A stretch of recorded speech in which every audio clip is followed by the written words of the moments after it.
Na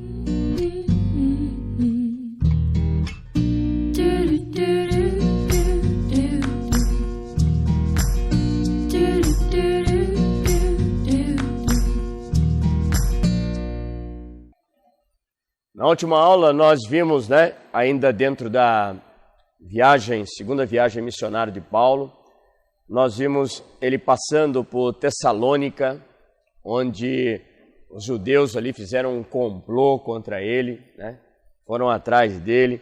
Aí dali ele foi para Bereia. Nós vimos que Bereia eram pessoas mais nobres, a Bíblia diz, porque eles conferiam tudo o que Paulo falava nas Escrituras. Então isso é um sinal de povo mais nobre. Depois nós vimos Paulo em Atenas. Ele discursando no Areópago, ao Deus desconhecido. Paulo usou aquele nicho que eles adoravam tudo quanto é Deus, parece até alguns lugares que eu conheço, adora tudo, e tinha um lugarzinho ali que não tinha nada, porque eles tinham um cuidado de não deixar ninguém de fora. Então, ao Deus desconhecido, Paulo faz aquele discurso.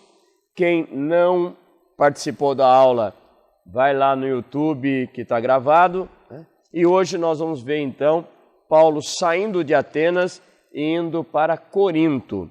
Então essa aula de hoje ela é muito importante, porque a implantação da igreja de Corinto resultou, depois que Paulo saiu dali, resultou nas duas cartas que nós temos aos Coríntios. E as cartas que nós temos na Bíblia aos Coríntios são cartas assim doutrinárias, são cartas maravilhosas que nós ainda vamos estudar aqui também. Então, muito atentos hoje nessa aula, que o Espírito Santo venha tirando tudo aquilo que nos atrapalha de prestar atenção, tirando todo o espírito que quer nos atrapalhar, em nome de Jesus, amém? Estão todos ligados? Glória a Deus, então vamos lá. Capítulo 18. Depois disso o quê? De tudo que eu falei até agora, Depois disso, deixando Paulo Atenas, partiu para Corinto. O povo de Corinto era um povo que trabalhava com muito comércio. Corinto era uma cidade portuária. Então, para a gente se situar, Corinto era semelhante a Santos hoje. Corinto tinha, para vocês terem uma ideia, naquela época já uma população semelhante a uma São José dos Campos. Corinto era muito grande mesmo. Ali eles tinham muitos comerciantes, muitos escravos, tinha muito trabalho ali em Corinto. Então Paulo partiu para essa cidade chamada Corinto. Lá, Paulo encontrou um casal, o homem chamava Áquila, que veio do Ponto, da Ásia, recentemente chegado da Itália, com Priscila, sua esposa. Então, Áquila e Priscila. Gravem bem esse nome, porque Áquila e Priscila vão ser, assim, muito importantes na história da igreja. Eu acredito que, pelo que a Bíblia fala, colocando algumas coisas aqui, Priscila foi uma grande evangelista. Ela cuidou de algumas obras que Paulo ia implantando. Por que esse casal, Áquila e Priscila, estavam lá em Corinto? Porque eles foram expulsos de Roma, eles moravam em Roma. Eles foram expulsos de Roma por causa de um decreto do governador na época chamado Cláudio, que mandou que todos os judeus se retirassem de Roma. Então, o que isso tem a ver? Tem muito a ver, O propósito de Deus na nossa vida, ele é desse jeito. Às vezes nós saímos de um lugar e vamos para outro, e até numa situação difícil como essa, ele foi expulso da cidade, Mas na verdade, existia um plano de Deus na vida desse casal, Áquila e Priscila. Amém? Vai pensando aí se Deus também não tem um plano para a sua vida, E coisas aconteceram assim, mas Deus no controle. Bom, no verso 3 diz assim: e posto que eram do mesmo ofício, mesmo trabalho, Paulo passou a morar com eles e ali trabalhava, pois a profissão deles era de fazer tendas. Olha que interessante. Paulo vai até Corinto, encontra ali com um casal que passou a morar naquela cidade de Corinto e eles tinham a mesma profissão, né? Todos eles mexiam com o computador, né? Comparando na época aqui. Eles faziam tendas, construíam tendas. Paulo também construía tendas. Isso é muito interessante. E eles começaram então a fazer amizade e Paulo foi morar com ele. Provavelmente eles dividiam o aluguel, né? A Bíblia não fala que eram pessoas milionárias aqui, né? Era um casal que construía tendas e Paulo foi morar com eles. Bom, olha que interessante como Deus faz as coisas. E todos os sábados discorria na sinagoga, persuadindo tanto judeus como gregos. Então Paulo trabalhava de segunda a sexta, olha o exemplo, né? E nos sábados ele ia então nas sinagogas para pregar o evangelho. E com certeza, entre uma costura e outra de tenda, ele foi evangelizando Áquila e Priscila. Ele estava formando ali dois grandes líderes, né, sendo formados ali por Paulo. Verso 5. Quando Silas e Timóteo, né, que eles tinham ficado lá atrás, eles tinham ficado na cidade de Bereia, Silas e Timóteo. Quando Silas e Timóteo vieram da Macedônia até a cidade de Corinto, onde Paulo estava, Paulo então se entregou totalmente à palavra, testemunhando aos judeus que o Cristo é Jesus. Por que só depois que Silas e Timóteo chegaram é que Paulo pôde então tá num trabalho de tempo integral na obra do Senhor? Porque provavelmente eles chegaram ali com condições financeiras de ajudar, né, Paulo, e aí Paulo teve mais liberdade então de estar trabalhando na obra do Senhor. Opondo-se eles e blasfemando, né, Paulo estava então testemunhando aos judeus, os judeus começaram a se opor e a blasfemar. Aí Paulo, ele perdeu a linha, sacudiu as vestes, né, sacudiu a poeira e disse: olha, de agora em diante eu estou limpo de vocês, do vosso sangue, sobre a vossa cabeça o vosso sangue. Paulo disse aos judeus. E disse assim: de agora em diante eu vou para os gentios, né? Então os judeus, que eram o povo escolhido, que desde o início da história, né, Deus escolheu esse povo, separou esse povo, eles não quiseram saber. A grande maioria deles não quis saber. Então o que Paulo fez? Sacudiu as suas vestes e falou: bom, de agora em diante então eu vou para aqueles que não tinham a promessa, para os gentios, aqueles que estão fora. Saindo dali, entrou na casa de um homem chamado Tício Justo. Olha que interessante, a sinagoga, por exemplo, ficava aqui e a casa de Tício Justo ficava na parede do lado de fora, né? Era uma casa grudada, uma casa colada, uma casa de um membro ali da sinagoga. Esse Tício Justo, ele era um dos chefes da sinagoga. Era temente a Deus e a casa dele era contígua à sinagoga, colada à sinagoga. Mas Crispo, o principal da sinagoga, creu no Senhor. Então, um outro lá da sinagoga, outro judeu, também creu na palavra de Paulo, com toda a sua casa. E também muitos dos coríntios, ouvindo, criam e eram batizados. Então, olha que interessante. A pessoa crê no Senhor Jesus, é salva, e aí ela vai então ser batizada. E teve Paulo durante a noite, no verso 9, uma visão em que o Senhor lhe disse: não temas, pelo contrário, não te cales, porque eu estou contigo, e ninguém ousará fazer-te mal, pois tenho muita gente que é meu povo nesta cidade. Deus, numa revelação, durante a noite, numa visão, falou para Paulo: Paulo, não temas, não se cale, mesmo a situação que você está se encontrando hoje, não se cale, pelo contrário, fale mais. É o que o Senhor fala para cada um de nós aqui hoje.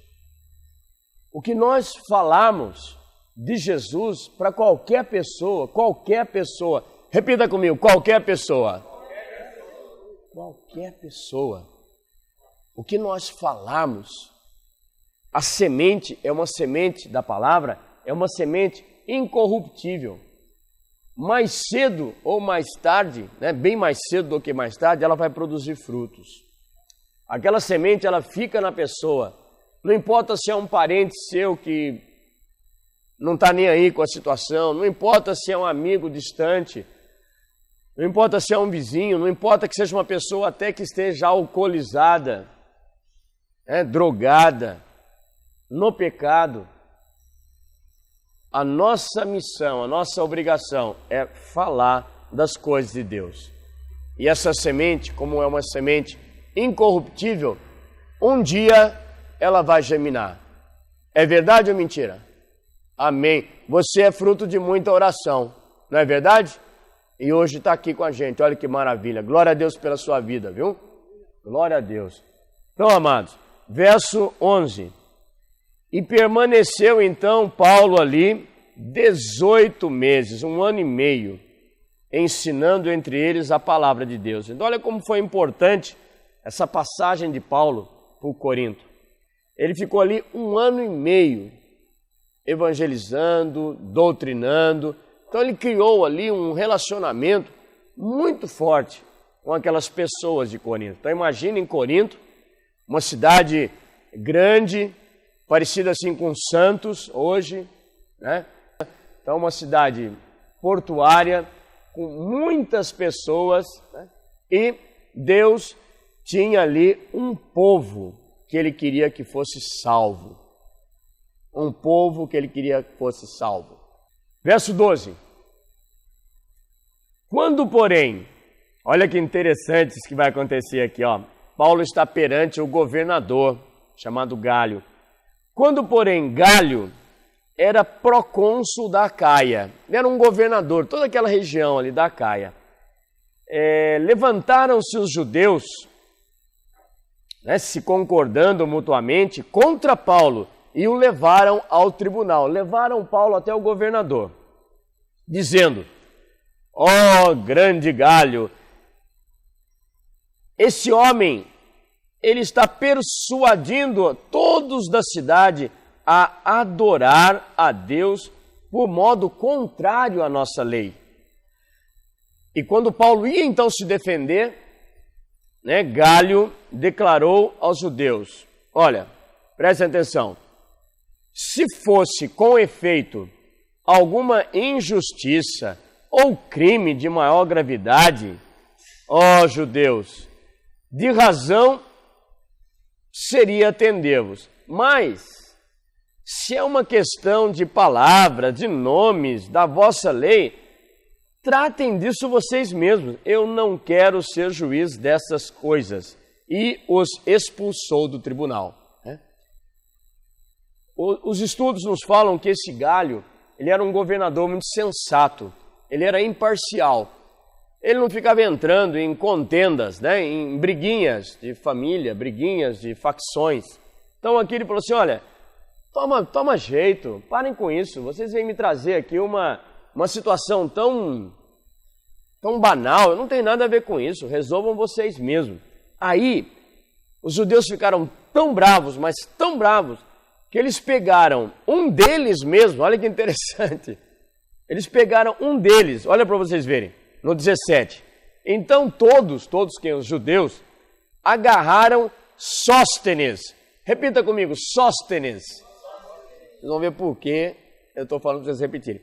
Eles pegaram o tal de Sóstenes, o principal da sinagoga, era o chefão deles, era o principal da sinagoga.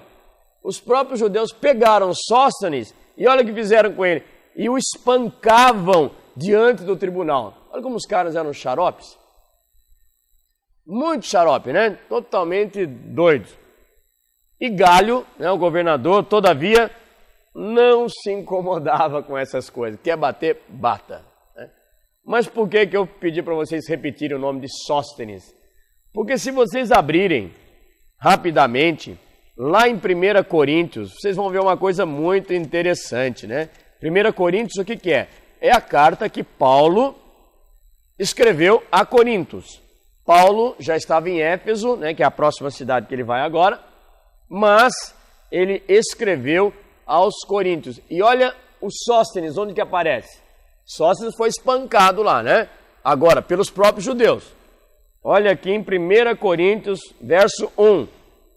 Paulo, chamado pela vontade de Deus para ser apóstolo de Jesus Cristo, e o irmão Sóstenes, a igreja que está em Corinto. Olha, até me arrepia. Vocês entenderam? Deus não deixa as coisas acontecerem se não tem um propósito. Esse camarada, ele levou uma surra dos parceiros dele, aí com certeza ele se revoltou naquela surra. Falou assim, ah é? E foi embora com Paulo e se tornou com certeza um presbítero, um líder ali do cristianismo.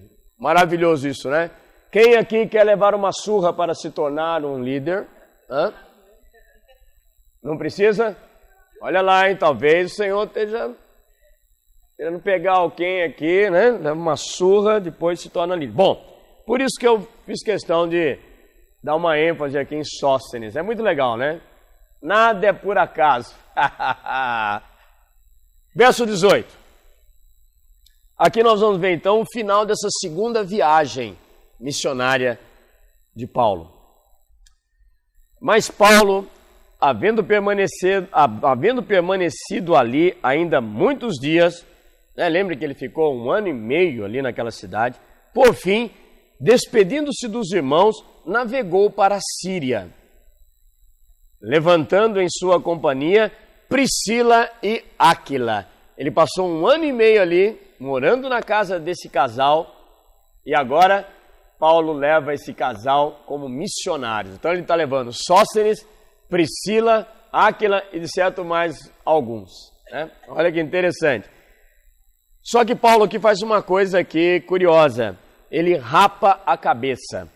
Depois de ter raspado a cabeça em Cencreia era o porto, né, para ele pegar o navio e seguir viagem. Porque tomara voto. Então Paulo, ele raspou a cabeça por um voto de Nazireu. Né? Depois vocês procuram isso no Antigo Testamento, vocês vão entender o que é esse voto. O mesmo voto que a mãe de Sansão fez, né? Ana fez para que ele fosse consagrado ao Senhor, né? Mas um voto contrário, né? Aqui Paulo rapa a cabeça. Verso 19. Então eles chegaram a Éfeso, né, outra cidade. Essa cidade de Éfeso, olha, essa viagem de Paulo aqui não foi fácil, porque as cidades eram muito idólatras, mas era idolatria feia, era muita pornografia durante a adoração, era muita pornografia, né? Existia nessa cidade que nós vamos ver agora, de Éfeso, existia um templo da maior deusa, era uma basílica enorme, né, de uma deusa chamada Diana. E os efésios, eles adoravam Diana mais do que qualquer coisa. E conta a história que os cultos nesses templos, né, eram orgias terríveis, né? Só de sacerdotisas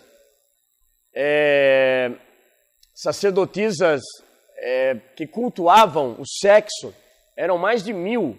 Então, mais de 1000, durante aquele culto de adoração a Diana, existiam as orgias com milhares de pessoas ali num lugar só. Então, era um negócio assim, do demônio mesmo, algo terrível, né? Algo impressionante, né?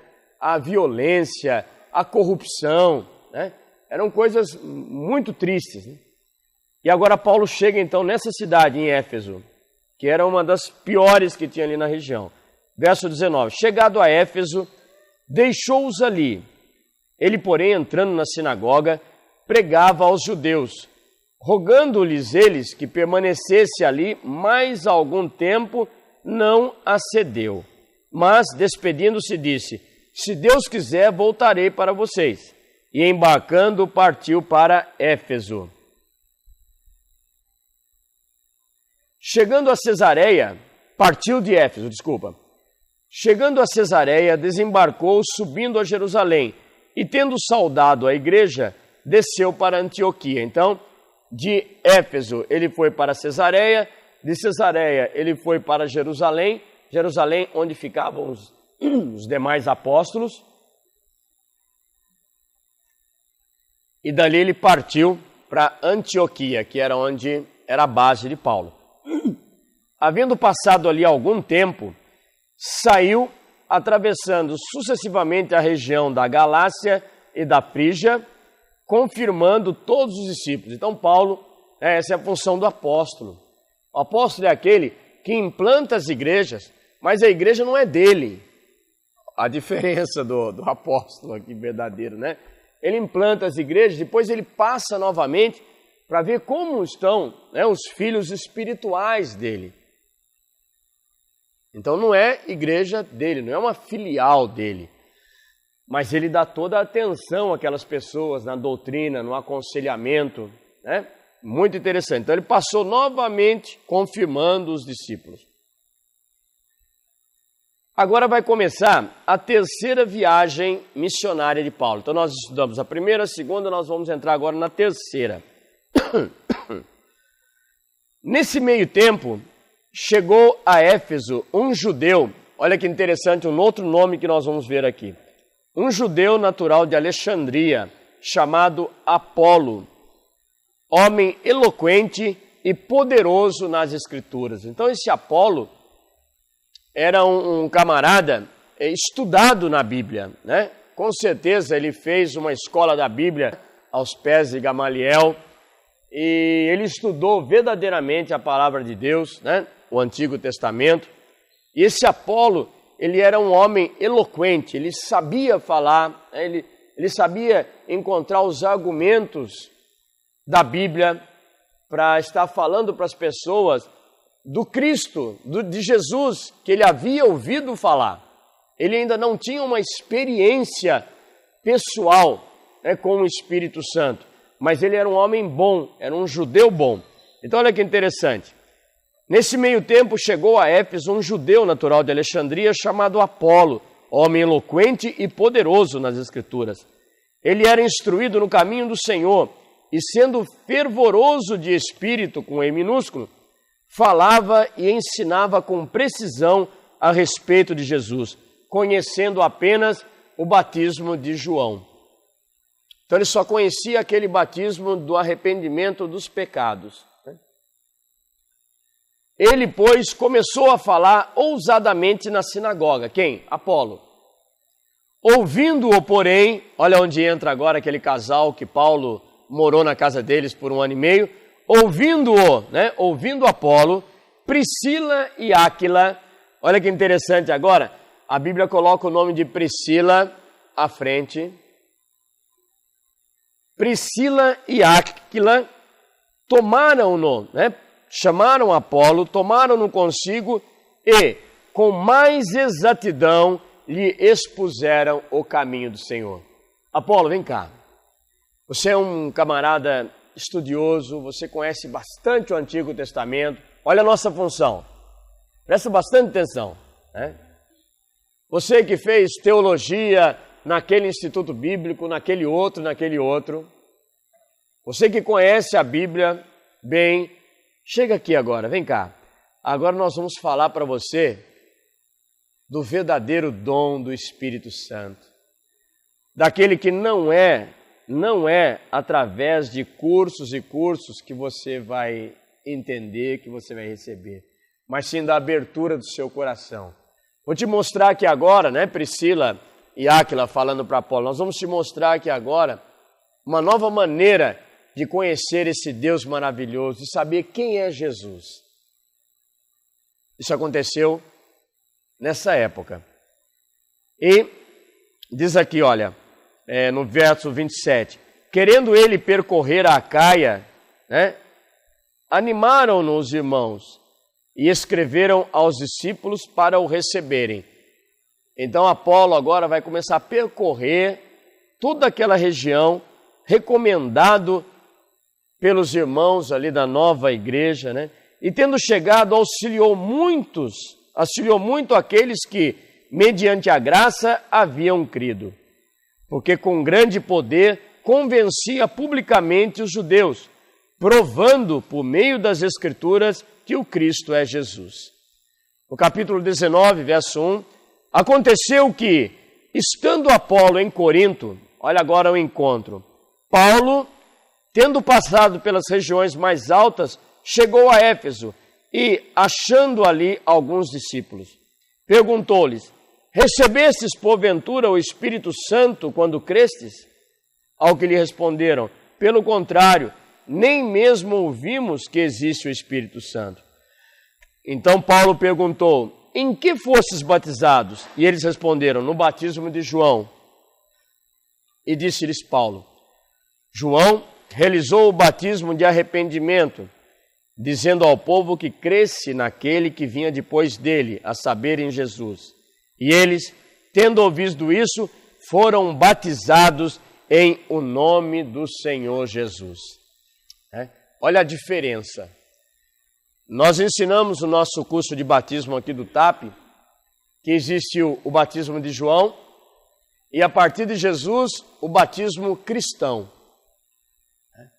Então, no dia 4 agora, do mês seguinte, nós vamos ter alguns irmãos, né, eu acredito que esteja em torno de uns 12, 13 irmãos, que vão estar passando pelas águas aqui na igreja. Eles vão estar recebendo o batismo em nome do Pai, do Filho e do Espírito Santo. Né? E com certeza isso vai abrir a possibilidade, vai abrir o caminho para que esses irmãos recebam isso, que nós vamos ler aqui, olha, na continuação, no verso 4. E disse-lhes Paulo, João realizou o batismo de arrependimento, dizendo ao povo que cresce naquele que vinha depois dele, a saber, em Jesus. E eles, tendo ouvido isso, foram batizados em o nome do Senhor Jesus. E impondo-lhes Paulo as mãos, veio sobre eles o Espírito Santo. Aleluia. E tanto falavam em línguas como profetizavam. E eram ao todo uns 12 homens. Amém? Aleluia. É o que aconteceu ali. Vamos avançar. Verso 8. Durante 3 meses, Paulo frequentou a sinagoga, onde, ousadamente, dissertando e persuadindo com respeito do reino de Deus, visto que alguns deles se mostravam empedernidos e descrentes, né? Endurecidos, falando até mal do caminho. O caminho era o nome que se dava para aquele grupo, né, que acompanhava os apóstolos. Diante da multidão, Paulo, apartando-se deles, separou os discípulos, passando então a ensiná-los diariamente na escola de Tirano. Essa escola de Tirano, né, é interessante, né, comentar que é a mesma escola que nós tínhamos visto lá naquela casa que estava ao lado da sinagoga. Lembra que eu falei isso? Durou isto por espaço de 2 anos, dando ensejo a que todos os habitantes da Ásia ouvissem a palavra do Senhor, tanto judeus como gregos. E Deus, pelas mãos de Paulo, fazia milagres extraordinários. Olha o que acontece quando a palavra é pronunciada, né? A ponto de levarem aos enfermos lenços e aventais do uso pessoal de Paulo, diante dos quais as enfermidades fugiam das suas vítimas e os espíritos malignos se retiravam. E alguns judeus, interessante o que vai acontecer aqui, olha. E alguns judeus exorcistas ambulantes tentaram invocar o nome do Senhor Jesus sobre os possessos de espíritos malignos, dizendo: eu esconjuro-vos por Jesus, a quem Paulo prega, e tentavam expulsar demônio de pessoas desse jeito. Os que faziam isso eram 7 filhos de um judeu chamado Seva, sumo sacerdote.